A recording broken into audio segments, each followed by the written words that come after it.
قرآن مجید فرقان حمید پارہ نمبر 15 سورہ بنی اسرائیل کی یہ آیت مقدسہ ہے جو آپ احباب کے سامنے تلاوت کی ہے۔ اللہ سبحانہ و تعالی نے اس آیت مقدسہ میں دو چیزوں کو بیان فرمایا۔ پہلی چیز کا حکم دیا، فرمایا وَقَضَىٰ رَبُّكَ أَلَّا تَعْبُدُوا إِلَّا إِيَّاهُ، کہ تیرے رب کا یہ فیصلہ اور یہ حکم ہے کہ تو بندگی صرف اپنے رب کی کر۔ اور دوسری چیز جس کا اللہ نے حکم دیا وہ والدین کی اطاعت ہے، اور والدین کی اطاعت کا تذکرہ اللہ نے اپنی بندگی کے فوراً بعد کیا۔ اس سے والدین کی اہمیت کو مزید واضح کرنا تھا کہ والدین کا رتبہ اللہ کے ہاں کتنی اہمیت کا حامل ہے۔ تو اس آیت مقدسہ میں اللہ تعالیٰ نے 5 چیزوں کو بیان فرمایا والدین سے متعلق، 2 چیزوں سے منع فرمایا اور 3 چیزوں کا حکم دیا۔ فرمایا کہ وَبِالْوَالِدَيْنِ إِحْسَانًا، والدین کے ساتھ اچھا سلوک کرو۔ إِمَّا يَبْلُغَنَّ عِندَكَ الْكِبَرَ أَحَدُهُمَا أَوْ كِلَاهُمَا، اگر وہ والدین دونوں یا ان میں سے ایک بڑھاپے کو پہنچ جائیں تو اللہ تعالیٰ فرماتے ہیں فَلَا تَقُلْ لَهُمَا اُف، پہلی چیز جس سے منع فرمایا کہ والدین کو اف بھی نہ کہو۔ اور اف کی تفسیر میں علماء نے بہت سی باتیں لکھی ہیں، اور حضرت علی کرم اللہ تعالی وجہہ کا فرمان ہے، وہ فرماتے ہیں کہ اگر والدین کی اطاعت کے حوالے سے اللہ نے جن 2 چیزوں سے منع فرمایا ان میں سے پہلی چیز لفظ اف کا استعمال کیا، اگر اف سے بھی کم درجے کی کوئی چیز ہوتی تو اللہ تعالیٰ اس کو بھی بیان فرما دیتے۔ تو اللہ تعالیٰ نے فرمایا کہ والدین سے اف تک بھی نہ کہو۔ اب اف کا کیا مطلب ہے؟ ایک تو لفظ اف کا استعمال کرنا، دوسرا اس کا مفسرین نے بہت سے معانی لکھے ہیں کہ والدین نے کسی کام کے متعلق یا کوئی حکم دیا یا کسی کام کے کرنے کا کہا تو کوئی بدتمیزی نہیں کی، حکم نہیں توڑا، بات کو بھی مانا، لیکن چہرے پہ تاثرات ایسے ظاہر کیے جس سے دیکھنے والا یہ محسوس کر لے کہ اس بندے نے میری بات کو خوش دلی سے قبول نہیں کیا۔ اس میں مفسرین نے لکھا ہے کہ لمبا سانس لینا اور آنکھیں چڑھانا، یہ ماتھے پہ بل کا آ جانا، یہ تمام چیزیں لفظ اف کے اندر داخل ہیں۔ تو اللہ اتنی سی بات کو بھی برداشت نہیں کرتا کہ والدین کے سامنے کوئی آدمی اف تک بھی کرے۔ اور دوسرا پھر صراحتاً منع کیا، فرمایا وَلَا تَنْهَرْهُمَا، ان کو جھڑکنا بھی نہیں ہے۔ اور حضرت عائشہ رضی اللہ تعالی عنہا کی بڑی بہن تھی حضرت اسماء رضی اللہ تعالی عنہا، یہ چونکہ دوسری والدہ سے تھیں اور وہ ان کی جو والدہ تھیں وہ مشرکہ تھیں، تو صدیق اکبر رضی اللہ تعالی عنہ نے بعد میں انہیں طلاق دے دی تھی۔ تو ہجرت کے بعد حضرت اسماء رضی اللہ تعالی عنہا کی والدہ مدینہ تشریف لائیں اپنی بیٹی سے ملنے کے لیے۔ تو حضرت اسماء رضی اللہ تعالی عنہا نے اللہ کے نبی سے پوچھا کہ سرکار میری والدہ مجھ سے ملنے کے لیے آئی ہے لیکن وہ مشرکہ ہے، آیا میں اس کے ساتھ حسن سلوک سے پیش آؤں یا کیا کروں؟ تو آپ نے حکم دیا کہ وہ تیری ماں ہے، اس کے ساتھ حسن سلوک سے پیش آؤ۔ تو یہ روایت سنانے کا مطلب یہ ہے کہ والدین اگر مشرک بھی ہیں یا کافر بھی ہیں تب بھی ان کے ساتھ لڑائی جھگڑا یا بدتمیزی یا بحث مباحثہ کرنے کی اجازت نہیں ہے۔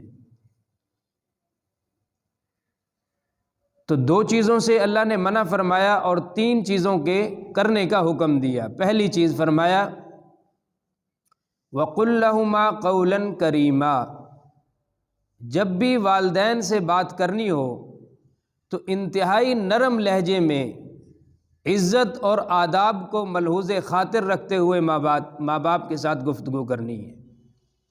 ایسے نہیں جیسے ہم اپنے دوست احباب کے ساتھ اپنے چھوٹوں کے ساتھ بات کر لیتے ہیں۔ آداب کو ملحوظ خاطر رکھنا، ماں باپ کی عزت پہ حرف نہ آئے اس انداز میں گفتگو کرنا۔ اور دوسری چیز جس کے کرنے کا حکم دیا، فرمایا وَاخْفِضْ لَهُمَا جَنَاحَ الذُّلِّ مِنَ الرَّحْمَةِ، کہ اس کا لفظی ترجمہ تو ہے کہ اپنے دونوں بازوؤں کو عاجزی کے ساتھ ماں باپ کے سامنے پھیلا دو۔ مطلب یہ کہ اپنے آپ کو اپنے ماں باپ کے حکم کے تابع کر دو بالکل۔ وہ کسی کام کا کہیں ہمارے مزاج کے خلاف بھی ہو تب بھی اس کو تسلیم کرو۔ اور تیسری چیز جس کا بارے میں کرنے کے بارے میں فرمایا وَقُلْ رَبِّ ارْحَمْهُمَا كَمَا رَبَّيَانِي صَغِيرًا، اور ان کے لیے اپنے رب سے دعا کرو کہ اے ہمارے رب ان کے اوپر ایسے رحم فرما جیسے انہوں نے بچپن میں ہمارے اوپر رحم کیا تھا۔ اور بچپن میں ماں باپ کیسے رحم کرتے ہیں اپنی اولاد پر وہ ہم سب جانتے ہیں۔ اب سارے تقریباً صاحب اولاد بیٹھے ہوں تو بحیثیت والد آپ سمجھ سکتے ہیں کہ ایک باپ کی اپنی اولاد کے لیے کیا فیلنگ اور کیا جذبات ہوتے ہیں۔ اور سورہ لقمان اگر ہم پڑھتے ہیں، سورہ لقمان 21ویں پارے کی تیسری سورت ہے سورہ لقمان، اس کا دوسرا رکوع ہی شروع ہی یہاں سے ہوتا ہے وَلَقَدْ آتَيْنَا لُقْمَانَ الْحِكْمَةَ أَنِ اشْكُرْ لِلَّهِ۔ یہ پورا رکوع حضرت لقمان علیہ السلام نے اپنے بیٹے کو نصیحتیں کی۔ تو پہلی نصیحت کرنے کے بعد پہلی اور دوسری نصیحت کے درمیان میں اللہ نے اپنا کلام فرمایا اور فرمایا وَوَصَّيْنَا الْإِنسَانَ بِوَالِدَيْهِ حَمَلَتْهُ أُمُّهُ وَهْنًا عَلَى وَهْنٍ وَفِصَالُهُ فِي عَامَيْنِ أَنِ اشْكُرْ لِي وَلِوَالِدَيْكَ، کہ اللہ نے ایک کیفیت کو بیان کیا، ماں کی ایک کیفیت کو، حَمَلَتْهُ أُمُّهُ وَهْنًا عَلَى وَهْنٍ، وہ تکلیف اور بوجھ پہ بوجھ اٹھاتی رہی ماں اپنی اولاد کے لیے۔ جب اللہ تعالیٰ کسی خاتون کو اولاد کی دولت عطا فرماتے ہیں تو وہ بچہ 9 مہینے تک اپنے ماں کے پیٹ میں رہتا ہے اور ماں 9 مہینے اس بوجھ کو اٹھا کے چلتی ہے، اور پھر بہت سی تکالیف اور مراحل سے اس کو گزرنا پڑتا ہے، اور پھر جب بچہ پیدا ہو جاتا ہے تو پھر 2 سال 2.5 سال تک اس کو دودھ پلانا، یہ کتنا مشکل کام ہے۔ اب ان مراحل سے ماں باپ گزرتے ہیں اور بچوں کو پال پوس کے بڑا کرتے ہیں، اور وہی بچے کل کو بڑے ہو کے ماں باپ کے سامنے کھڑے ہو جائیں تو ماں باپ کے دل پہ کیا گزرے گی۔ حضرت اویس قرنی رحمۃ اللہ علیہ مشہور تابعین میں سے ہیں اور افضل التابعین میں سے ہیں۔ سرکار کا زمانہ انہوں نے پایا ضرور لیکن سرکار کی زیارت نہیں کر سکے، حاضر خدمت بھی ہوئے تھے زیارت کرنے کے لیے۔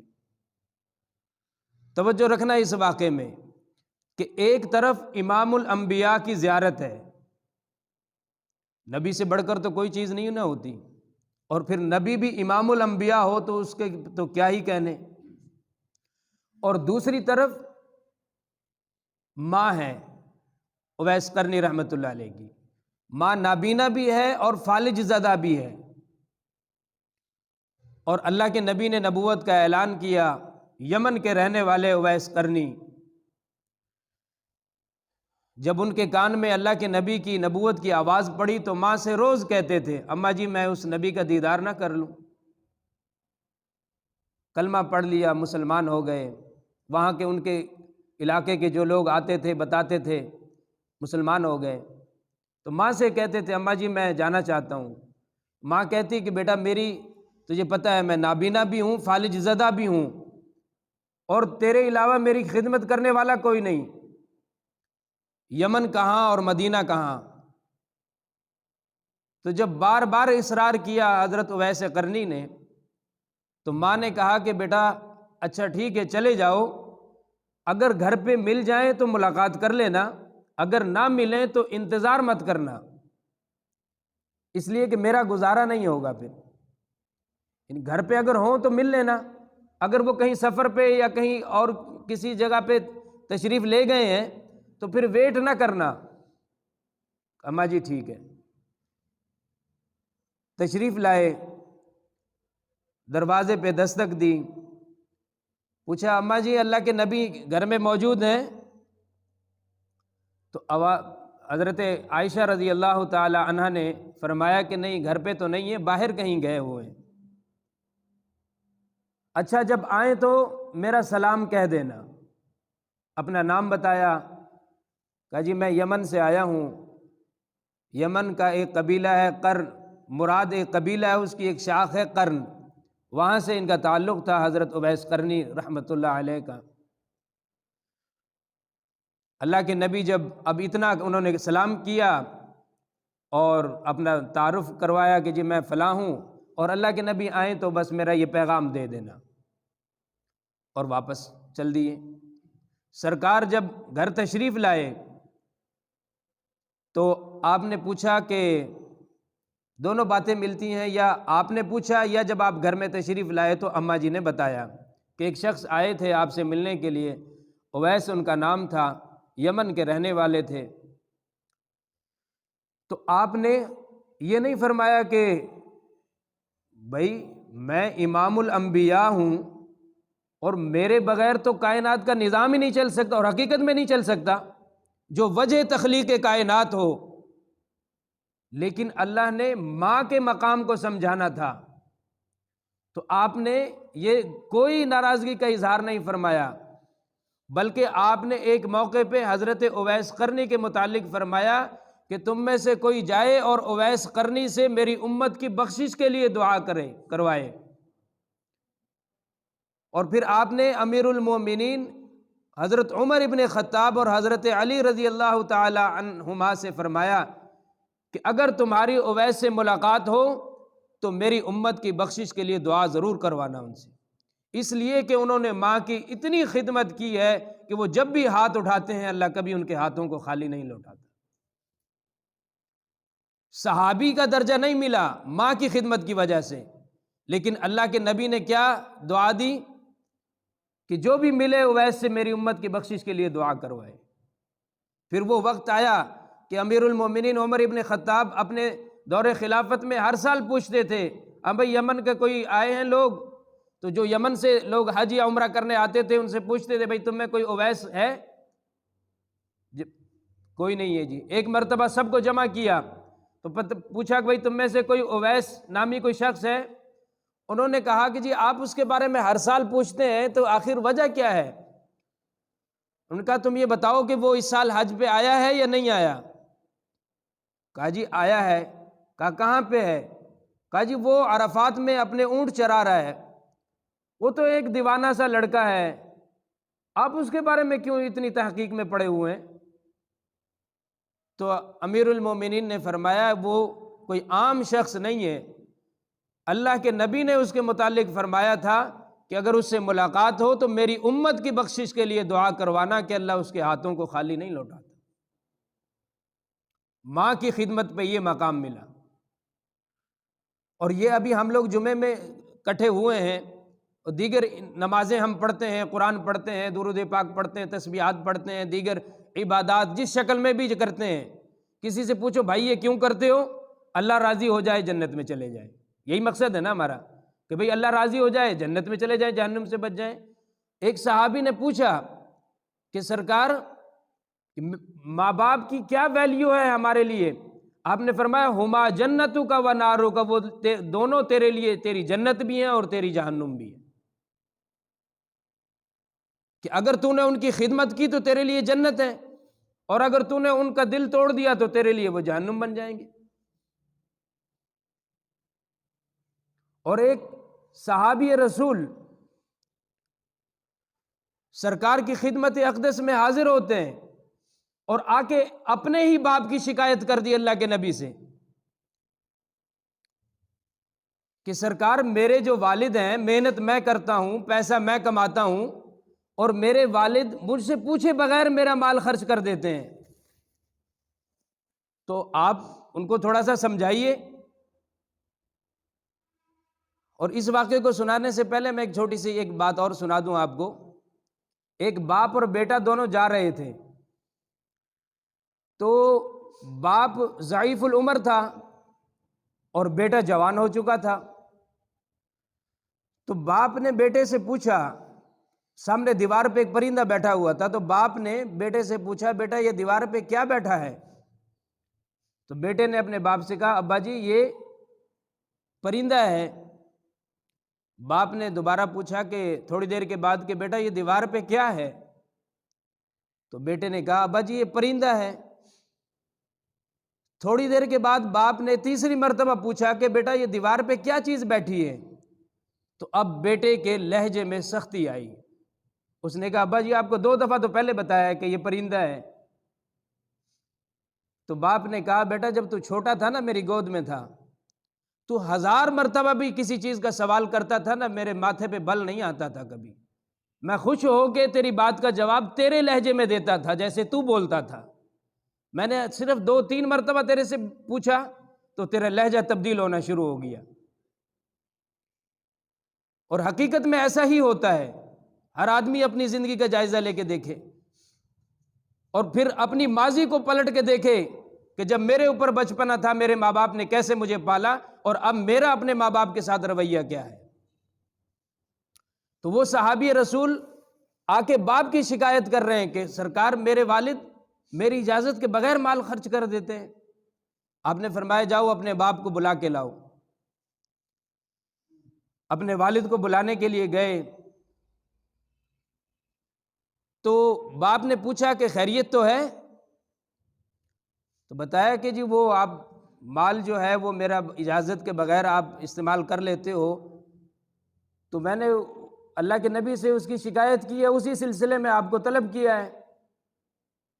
تو باپ نے زبان سے کچھ نہیں کہا، دل ہی دل میں اس تکلیف کا اظہار کیا اور سرکار کی خدمت میں حاضر ہوئے۔ اور جب وہ اللہ کے نبی کی خدمت میں حاضر ہوئے تو اللہ نے جبریل کو بھیجا، اور جبریل کیا پیغام لے کے آئے؟ توجہ رکھنا، ماں باپ کی خوشی، جو میں نے پہلے واقعہ سنایا اویس قرنی والا، کہ ماں باپ کو خوش کیا، ماں کو خوش کیا، تو اللہ نے اپنے نبی کی زبانی کیا دعا دلوائی کہ میری امت کی بخشش کے لیے دعا کروانا۔ اور یہاں پہ باپ کو دکھ دیا، اللہ نے جبریل کو بھیجا کہ اس کا مقدمہ بعد میں سننا، پہلے اس باپ کی وہ دکھی فریاد تو سنو پہلے۔ جبریل آئے اور انہوں نے آ کے عرض کی کہ سرکار اللہ تعالیٰ فرماتے ہیں کہ آپ اپنے اس صحابی سے پہلے وہ اشعار تو سنیں جو اس نے اپنے باپ اپنے بیٹے کی شکایت لگانے پر دکھی ہو کے کچھ اشعار کہے تھے، جو دل کی دنیا میں جنہوں نے جنم لیا اور وہیں گم ہو گئے اور زبان تک بھی نہیں آئے۔ تو آپ نے فرمایا کہ بھئی تیرا مقدمہ بھی سن لیتے ہیں، پہلے وہ اشعار تو سنا جن کا خیال تیرے دل میں آیا تھا اور زبان تک الفاظ کی شکل بھی نہیں اختیار کی تھی ابھی انہوں نے۔ تو وہ صحابی رسول کیا کہتے ہیں؟ انہوں نے کہا سرکار ہمارا کوئی بھی عمل جو ہم کرتے ہیں وہ ہر عمل آپ کے اوپر ایمان میں مزید اضافہ کر دیتا ہے۔ ہم صحیح کام کریں یا غلط کام کریں، اللہ اس کی اطلاع آپ کو دے دیتا ہے اور ہمارا آپ کے اوپر ایمان مزید بڑھ جاتا ہے۔ آپ نے فرمایا اچھا وہ اشعار تو سناؤ۔ اب وہ اشعار، وہ صحابی رسول اللہ کے نبی کی خدمت میں حاضر ہونے کے بعد وہ اشعار سنا رہے ہیں۔ اور وہ اشعار کیا تھے؟ ایک دکھی باپ کی ایک فریاد تھی۔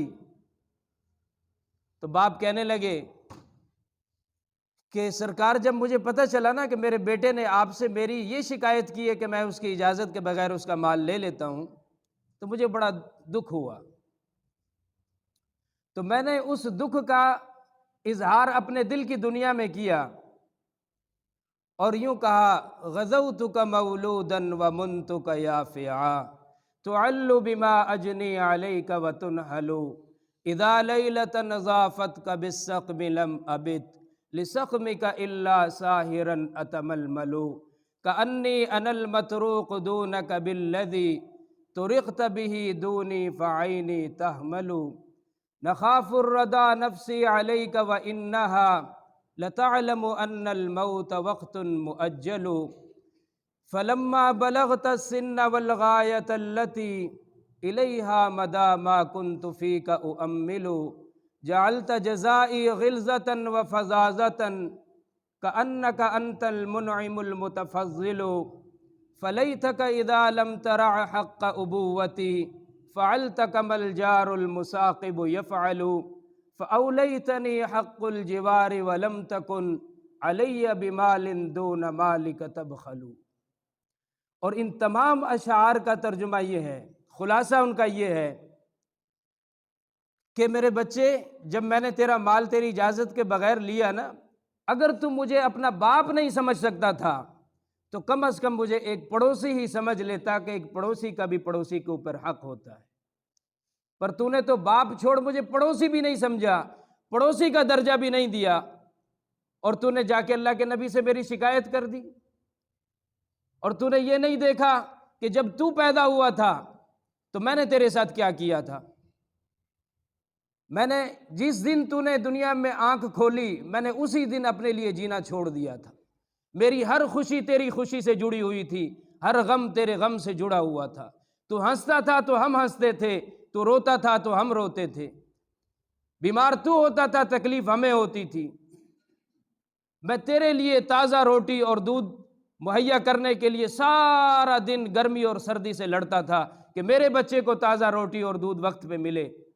مجھے روٹی ملے یا نہ ملے اس کی مجھے پرواہ نہیں ہوتی تھی، میرے بچوں کو روٹی وقت پہ ملنی چاہیے۔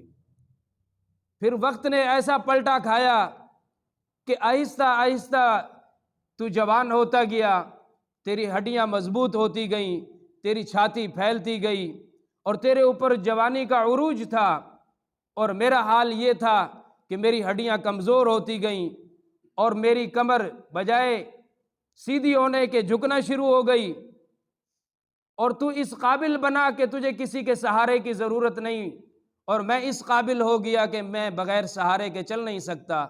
تو میں نے یہ سمجھا کہ جب تجھے سہارے کی ضرورت تھی تو جیسے میں نے تجھے پال پوس کے بڑا کیا، آج مجھے سہارے کی ضرورت ہے، تو میں نے سمجھا کہ شاید تو بھی میرے ساتھ وہی برتاؤ کرے گا جو بچپن میں نے تیرے ساتھ کیا۔ لیکن افسوس، فلیتک اذا لم ترى حق ابوتی فعلت كما الجار المساقب يفعل۔ اور میرا بیٹا، تو مجھے باپ کا حق تو دور کی بات ہے، ایک پڑوسی کا حق بھی نہ دے سکا۔ آپ نے فرمایا، انت ومالک لابیک، آج کے بعد تو اور تیرا مال تیرے باپ کا ہے۔ اور اس اشعار کے سننے کے بعد فرماتے ہیں صحابہ اکرام کہ ہم نے دیکھا کہ اللہ کے نبی کی آنکھوں سے آنسو موتیوں کی طرح نکلتے تھے اور داڑھی مبارک سے ٹپ ٹپ نیچے گرتے تھے۔ اب مجھے بتائیں، یہ 1450 سال پرانا واقعہ صحابی رسول کا میں نے سنایا، کیا یہ زندگی میں، دنیا میں یہ ایک ہی بندے کا واقعہ تھا؟ ہر دوسرے گھر کی یہی کہانی ہے۔ اور پھر ہم امید رکھتے ہیں کہ اللہ رحمت کے دروازے ہمارے لیے کھول دے۔ حضرت موسیٰ علیہ السلام نے ایک مرتبہ اللہ سے دعا کی، اللہ جو دنیا میں تیرا محبوب بندہ ہے مجھے اس سے ملوا، جسے تو پیار کرتا ہے۔ اللہ نے فرمایا، جاؤ جنگل میں ایک چرواہا بکریاں چرا رہا ہے، اس سے ملاقات کر لو۔ تو پہلے تو سوچ میں پڑے کہ بھئی چرواہا تو جانوروں کے ساتھ ہر وقت لگا رہتا ہے، کبھی کپڑے پاک کبھی ناپاک، لیکن یہ کہ اللہ نے جب فرما دیا پھر تو اس میں کوئی شک و شبہ کی گنجائش ہی نہیں۔ خیر واقعہ لمبا ہے، اختصار کے ساتھ میں یہ عرض کر دیتا ہوں کہ جب چرواہے کے ساتھ واپس اس کے گھر آئے نا تو اس سے پوچھا، وجہ پوچھی اس سے کہ میں نے اللہ سے دعا کی تھی کہ یا اللہ مجھے اپنے محبوب بندے سے ملا تو مجھے تیرا پتہ بتایا گیا، تو تیرا کیا عمل ہے جو تو کرتا ہے؟ اس نے کہا حضور بعض باتیں راز کی ہوتی ہیں، راز میں رہیں تو اچھی ہیں، بھائی میں تو آیا ہی اسی لیے ہوں تیرا راز جاننے کے لیے۔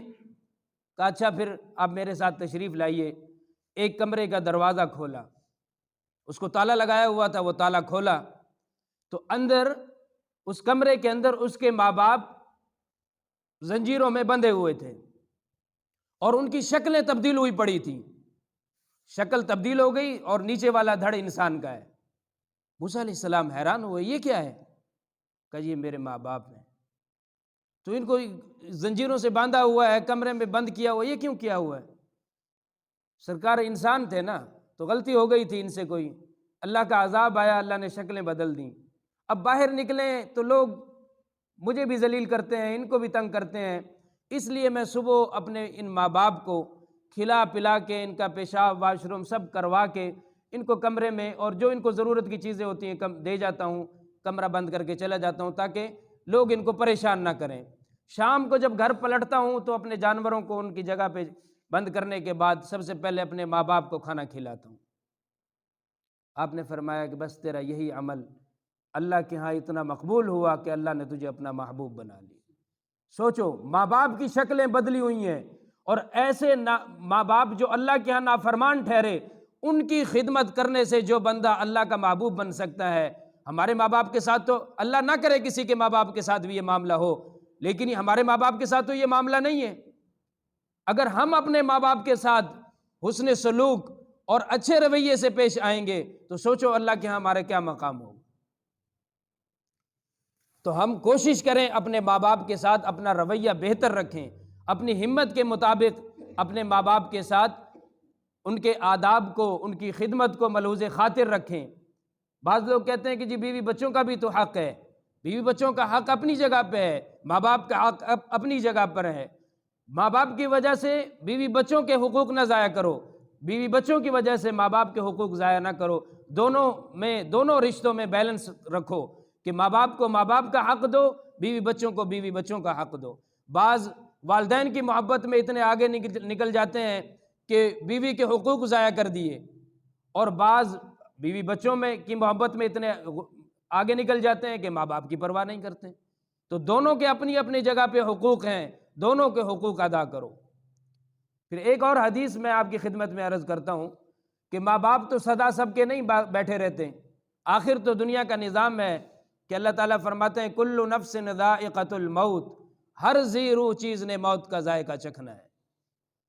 تو جن کے زندہ ہیں وہ قدر کریں، اگر ناراض ہیں صلح کریں۔ غلطی اگر ماں باپ کی بھی ہے تو پھر بھی خود جا کے ان کی منت سماجت کریں۔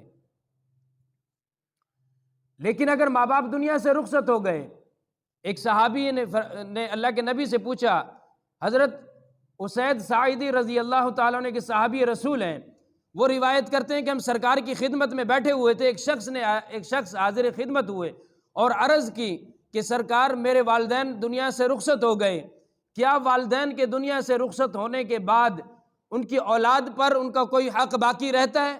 توجہ رکھنا، آپ نے فرمایا کہ ہاں، چند چیزیں اولاد کے ذمے والدین کے دنیا سے رخصت ہونے کے بعد بھی باقی رہتی ہیں، اور اس حدیث میں اللہ کے نبی نے 5 چیزوں کو بیان فرمایا، 5 چیزوں کو، اور بعض نے ان کو 4 ہی کاؤنٹ کیا ہے، بعض نے ان کو 5 شمار کیا ہے۔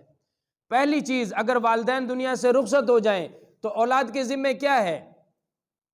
آپ نے فرمایا الصلاۃ علیہما، کہ سب سے پہلا حق اولاد کے اوپر اپنے ماں باپ کا یہ ہے کہ ان کی نماز جنازہ ادا کرے، اور اس میں بھی بہتر اور افضل طریقہ ہے کہ اگر اولاد نماز جنازہ پڑھنا پڑھانا جانتی ہے تو اپنے والدین کا جنازہ خود پڑھائے۔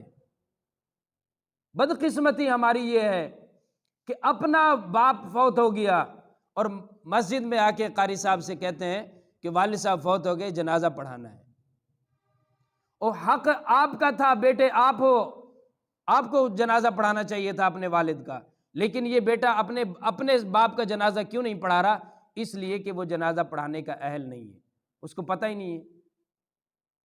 اگر وہ یہ ضرورت سمجھتا کہ میں جنازے کی نماز سیکھ لوں، اگر زندگی میں وقت آئے گا میں اپنے ماں باپ کا نماز جنازہ خود پڑھاؤں گا۔ اب مجھے بتائیں، ایک قاری صاحب، امام صاحب آگے کھڑا ہو کے تیسری تکبیر میں کہتا ہے اللہم اغفر لحینا ومیتنا وشاہدنا وغائبنا وصغیرنا وکبیرنا وذکرنا وانثانا، اللہم من احییتہ منا فاحیہ علی الاسلام ومن توفیتہ منا فتوفہ علی الایمان۔ ایک قاری صاحب نے یہ دعا پڑھی، ایک بیٹا اپنے باپ کے لیے کھڑا ہو کے پڑھ رہا ہے، جس درد سے بیٹا یہ دعا پڑھے گا قاری صاحب، امام صاحب نہیں پڑھ سکتے، یاد رکھنا۔ وہ قاری صاحب کا باپ تھوڑا فوت ہوا ہے، وہ تکلیف تو اس کو ہوتی ہے جس کو چوٹ لگتی ہے، قاری صاحب کو کیا تکلیف ہے اس چیز کی؟ وہ قاری صاحب تو ایک اپنا فرض منصبی ادا کر رہا ہے، جو ایک اخلاقی فرض ہے اس کے ذمہ وہ ادا کر رہا ہے۔ وہ تو جنازہ پڑھا کے قاری صاحب اپنے گھر، وہ اپنے گھر۔ بیٹا اگر مصلی پہ کھڑا ہوتا اور جب وہ کہتا اللہم اغفر لحینا ومیتنا، یا اللہ سامنے میرا باپ دنیا سے رخصت ہو گیا، یا اللہ تو ہمارے زندوں کی بھی مغفرت فرما، ہمارے مردوں کی بھی مغفرت فرما، تو جب بیٹا باپ کے لیے ہاتھ اٹھا کے دعا کرتا، یا جب نماز جنازہ میں دعا کرتا اپنے باپ کے لیے تیسری تکبیر میں، تو اللہ تعالیٰ کو کتنا پیار آتا۔ لیکن یہ کہ آپ دیکھ لیں ہمارا ماحول یہ ہے کہ بڑی مشکل سے 100 میں کوئی ایک جنازہ ایسا ملتا ہے کہ باپ کا جنازہ بیٹا پڑھا رہا ہو، ورنہ سارے مسجد کے امام اور خطیب ہی جنازہ پڑھا رہے ہیں۔ اب یہ زحمت ہم نے نہیں کی، ضرورت نہیں سمجھی ہم نے کہ یہ بھی ضروری ہے کہ نماز جنازہ ہم سیکھ لیں۔ تو اللہ کے نبی نے فرمایا الصلاۃ علیہما، ماں باپ کا جنازہ پڑھانا، یہ اولاد پڑھنا یا پڑھانا، یہ اولاد کے اوپر ماں باپ کا سب سے پہلا حق ہے، اس میں تجہیز و تکفین سارے معاملات اس کے اندر ہو گئے۔ دوسرا آپ نے فرمایا والاستغفار لہما، ماں باپ کے لیے استغفار کرنا۔ اچھا، استغفار کا مطلب لوگ سمجھتے ہیں کہ جب دنیا سے چلا جائے تو تبھی استغفار ہوتی ہے، اور بھائی جن کے زندہ ہیں ان کے لیے بھی استغفار کرو۔ ہم لوگ صرف ایصال ثواب کو یا استغفار کو بچا کے رکھتے ہیں کہ جب ماں باپ دنیا سے جائیں گے تبھی کروائیں گے۔ زندوں کے لیے بھی استغفار ہوتا ہے، مردوں کے لیے بھی ہوتا ہے، سب کے لیے ہوتا ہے۔ اگر ماں باپ دنیا سے رخصت ہو گئے پھر ان کے لیے دعائے خیر اللہ سے کرے اور بخشش کی دعا کرے، قرآن پاک پڑھے، سورہ یاسین پڑھے، درود پاک پڑھے، جتنا زیادہ سے زیادہ وظائف کر کے ماں باپ کی بخشش کے لیے دعا کر سکتا ہے وہ کرنی چاہیے۔ لیکن یہاں پہ بھی بدقسمتی ہے کہ قبریں بیٹھ جاتی ہیں اور نشان تک قبروں کے مٹ جاتے ہیں، فاتحہ پڑھنے والا کوئی نہیں ہوتا۔ اور یہاں پہ اولاد کا بھی جہاں تک ایک حد تک جو قصور ہے، اس سے بڑھ کے قصور ماں باپ کا ہے کہ اگر انہوں نے بچپن میں اپنی اولاد کے لیے صحیح راستے کا تعین کیا ہوتا تو وہ اضافی عمل کوئی نہ بھی کرتے تو تب بھی جب نماز میں ہم پڑھتے ہیں درود پاک کے بعد کیا پڑھتے ہیں؟ رب اجعلنی مقیم الصلاۃ ومن ذریتی ربنا وتقبل دعاء ربنا اغفر لی ولوالدی، یا اللہ میرے ماں باپ کی بخشش فرما۔ نہ ہم نے اس کو نماز سکھائی، نہ روزہ سکھایا، نہ حج سکھایا، نہ زکوٰۃ سکھایا، تو وہ اگر اس کی تربیت ہم نے دینی نہیں کی تو پھر وہ ہمارے لیے کہاں سے استغفار کی دعا کرے؟ تو ماں باپ ہمیں بحیثیت والدین چاہیے کہ اپنی اولاد کے لیے صحیح راستے کا تعین کریں۔ جانا تو سب نے ہے، آج ہمارے بڑے چلے گئے، کل کو ہم نے بڑے بن کے ہم نے بھی چلے جانا ہے، اور ضروری تو نہیں ہے کہ بڑے بن کے ہی جانا ہو، دنیا میں آنے کی ترتیب ہے، جانے کی کوئی ترتیب نہیں ہے۔ تو دوسرا کام ان کے لیے استغفار کرنا۔ بعض نے ان دونوں کو ایک ہی شمار کیا ہے کہ دعا اور استغفار اور دعا یہ ایک ہی چیز، دونوں ایک ہی زمرے میں آتی ہیں۔ چلو دونوں کو ایک مان لو تو بھی ٹھیک ہے، دونوں کو الگ الگ کر لو تو پھر 5 بن جاتی ہیں، اور دونوں کو ایک شمار کرو تو پھر 4 چیزیں بنتی ہیں اس حدیث میں۔ تیسری چیز اللہ کے نبی نے فرمایا وَإِنفاذُ عَهْدِهِمَا، ماں باپ اگر کسی سے کوئی عہد و پیما کر گئے تو ان کے عہد و پیما کو پورا کرنا یہ اولاد کی ذمہ داری ہے۔ مثلا والدین کہتے ہیں کہ جیسے آج کل گندم کا سیزن ہے، ابھی زمینداروں نے گندم کاشت کی ہوئی ہے، تو ماں باپ نے نیت کی ہوئی تھی کہ جب میری گندم تیار ہوگی میں 10 من گندم فلاں مدرسے میں دوں گا بچوں کے لیے، اور گندم تیار ہونے سے پہلے رخصت ہو گئے۔ اب جب فصل کاٹی جائے گی تو اولاد کو چاہیے کہ باپ نے جب یہ نیت اور تہیہ کیا تھا تو ان کی اس عہد و پیمان کو جب وقت آئے تو اس پہ پورا کرے، یا دیگر اس سے ریلیٹڈ جتنی بھی چیزیں ہیں، آپ سارے سمجھدار ہیں۔ اور چوتھی چیز اللہ کے نبی نے فرمایا وَصِلَةُ الرَّحْمِ الَّتِي لَا تُوصَلُ إِلَّا بِهِمَا، وہ رشتے جو صرف ماں باپ کی وجہ سے جڑتے ہیں۔ ماں باپ کی وجہ سے رشتے، جیسے نانے مامے جو ہیں وہ ماں باپ کی وجہ سے بنے۔ ایک ہمارا سسرال ہے، اس میں ماں باپ کا تو کوئی لین دین نہیں ہے، وہ تو ہماری وجہ سے وہ رشتہ بنا ہے۔ وہ رشتے جن کا تعلق آپس میں ماں باپ کی وجہ سے بنتا ہے، ماں باپ کے رخصت ہونے کے بعد بھی ان رشتوں کا بطور خاص خیال رکھنا، ان کو اہمیت دینا، گاہے بگاہے ان سے حال حوال لیتے رہنا، یہ ایسا ہے جیسے گویا ماں باپ کی خدمت کی جا رہی ہے۔ اور حضرت خدیجۃ الکبریٰ رضی اللہ تعالی عنہا کے وصال کے بعد اللہ کے نبی کا معمول یہ تھا کہ آپ حضرت خدیجۃ الکبریٰ رضی اللہ تعالی عنہا کی جو سہیلیاں تھیں، آپ ان کی خیر خبر رکھا کرتے تھے، حال حوال پوچھا کرتے تھے۔ وہ ہدیے تحائف آتے تھے تو بھیجا کرتے تھے کہ یہ میری بیوی کی، یعنی ہماری ماں کی وہ دوست تھیں۔ تو ماں باپ کے جن کے ساتھ رشتے ہوں ان کے ساتھ تعلق کو مضبوط رکھنا ان کے دنیا سے رخصت ہونے کے بعد۔ اور چوتھی چیز اللہ کے نبی نے فرمایا کہ وہ اکرام صدیقہما، کہ جو والدین کے دوست تھے، رشتے تو الگ چیز ہے اور دوستی ایک الگ چیز ہے، بعض بڑے مخلص دوست ہوتے ہیں، تو جو والدین کے دوست تھے ان کا اکرام اور خیال رکھنا۔ لیکن اب ان کاموں کو اول تو ہمیں پتہ ہی نہیں ہوتا کہ والدین کے دنیا سے رخصت ہونے کے بعد بھی کوئی کام اولاد کے ذمے ہے، اور اگر پتہ ہوتا بھی ہے تو بدقسمتی سے ہم عمل نہیں کرتے۔ تو اس لیے میری آپ سب سے یہ مؤدبانہ گزارش ہے کہ ہماری ساری عبادات کا نچوڑ یہ ہے کہ اللہ راضی ہو جائے اور جنت میں چلے جائیں۔ اور اللہ کے نبی نے فرمایا کہ جنت ماں کے قدموں کے نیچے ہے اور باپ جنت کا درمیانی دروازہ ہے۔ اور ایک صحابی نے پوچھا سرکار میں جہاد میں جانا چاہتا ہوں، آپ نے فرمایا احی والداک، تیرے والدین زندہ ہیں؟ جی زندہ ہیں۔ فرمایا جا ان کی خدمت کر، یہی تیرا جہاد ہے۔ جن کے زندہ ہیں وہ قدر کریں، ناراض ہیں صلح کریں۔ غلطی ماں باپ کی بھی ہے، ماں باپ کی کیا غلطی ہوگی؟ ہر ماں باپ اپنے بچے کی بہتری کے لیے اس کے اوپر کوئی ڈانٹ ڈپٹ کرتا ہے۔ اور میں نے آپ کو کئی طرح سے واقعات سنا دیے بطور مثال سمجھانے کے لیے کہ شاید اللہ کرے ہمارے دماغوں میں یہ بات آ جائے اور ہم ماں باپ کی اہمیت کو سمجھیں کہ ماں باپ کی ویلیو کیا ہے۔ یہ ایک ایسی نعمت ہے کہ جس کی قدر کرنے پر اللہ انعام بھی دنیا میں عطا فرماتے ہیں، اور جس کی ناقدری پر بھی اللہ موت سے پہلے سزا دیتے ہیں۔ موت اس وقت تک اللہ دیتا نہیں ہے جب تک ماں باپ کی نافرمانی کی سزا دنیا میں نہ بھگت۔ اور سینکڑوں واقعات ہیں والدین کی فرما برداری کرنے پر بھی اور والدین کی نافرمانی کرنے پر بھی کیا ان کو عذاب ملے۔ میں نے تو چند آپ کے سامنے رکھے۔ اور اگر والدین دنیا سے رخصت ہو گئے، میں نے ایک حدیث آپ کے سامنے پڑھ دی جس میں اللہ کے نبی نے 4 یا 5 کام اللہ کے نبی نے فرمایا کہ دعا ان کے لیے، نماز جنازہ، استغفار، ان کے عہد و پیمان کو پورا کرنا، جو رشتے ماں باپ کی وجہ سے بن رہے ہیں ان کے ساتھ تعلق کو مضبوط رکھنا، اور ماں باپ کے دوستوں کے ساتھ اچھا برتاؤ کرنا۔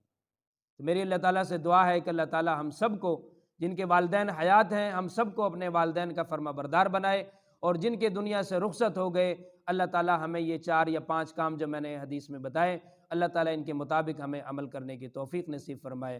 وآخر دعوانا ان الحمد للہ رب